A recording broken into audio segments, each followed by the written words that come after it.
Did you all have a good Christmas? Yes. Santa Claus failed me this year.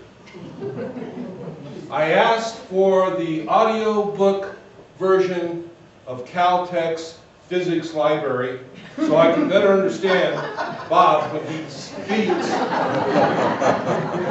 And it just didn't show up underneath my tree. But actually, I had a very good Christmas this year. I had my family with me, and I got a chance to realize how important that is.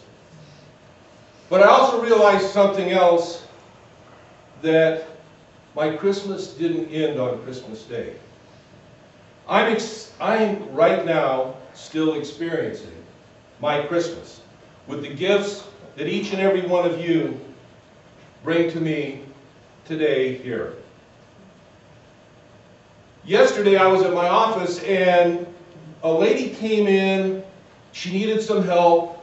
We got to talking. I asked her name. Her name is Mary Brownell. How many people know Mary? A few of you, don't you? I'd never met Mary face to face. I was able to help her. It was my gift to her. But I thought about her gift to me in her and her husband's participation here at the PLC. They have a long history of giving here. And that's a gift that I get to experience each and every Sunday. Having said that, that's not my spiritual thought for today.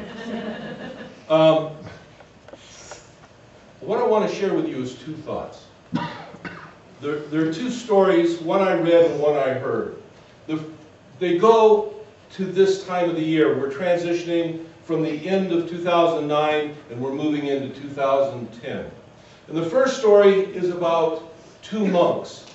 They had taken a vow of celibacy, a very severe vow, so severe that they are not even allowed to touch a woman. They're traveling. There's an older one and a younger one. And as they travel, they come to a stream that's fairly deep. On the shore of that stream, there's a woman standing there, and she approaches them and she says, "Can you help me? I need to get to the other side." They look at each other, and the older monk steps up and says, "Hop on my back. I'll carry you across the stream." The younger monk, he's aghast. What about the vow? But he doesn't say anything. They get across to the other side and they walk on. They're walking for an hour and nothing's been said. The younger monk, he's running this around in his head. They walk for a second hour and still nothing is said. They go a third hour and then they go a fourth hour. And at the end of the fourth hour, the young monk can no longer stand himself. He finally turns to the older monk and he says, "You have taken a vow, a strict vow. Why did you touch this woman?" The older monk looked at the younger monk and he said, "Are you still carrying her? I put her down 4 hours ago." As we end this year, let's not carry into next year those things that we can put down. It's a choice, and it's a choice that we can make. Choose now to let go of those things. And the second story I want to share with you, I have a series of tapes that I borrowed from the PLC that is from the RSI's meeting at Asilomar in 1999. There was a woman that spoke there, and the story that she told was about a famous tightrope walker. He is a circus tightrope walker, and he's in front of a very large crowd.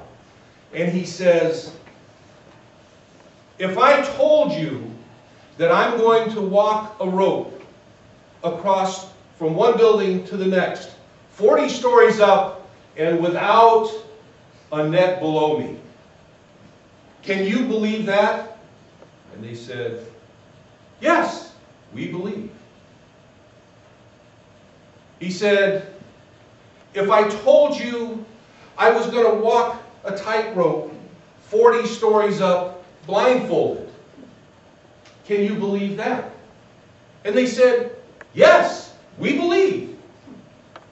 And he said, if I told you I was going to walk a tightrope 40 stories up blindfolded, pushing a wagon, can you believe that? And they said, yes, we believe. And he said, if I told you I was going to walk a tightrope 40 stories up, blindfolded, pushing a wagon backwards, can you believe that? And they said, yes, we believe. Every time he asked them a question, they said, yes, we believe. And each time it got a little louder and a little louder. And finally he asked them,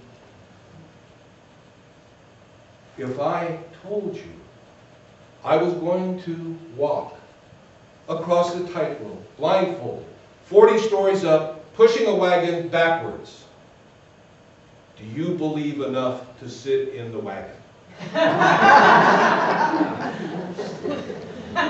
Our belief system.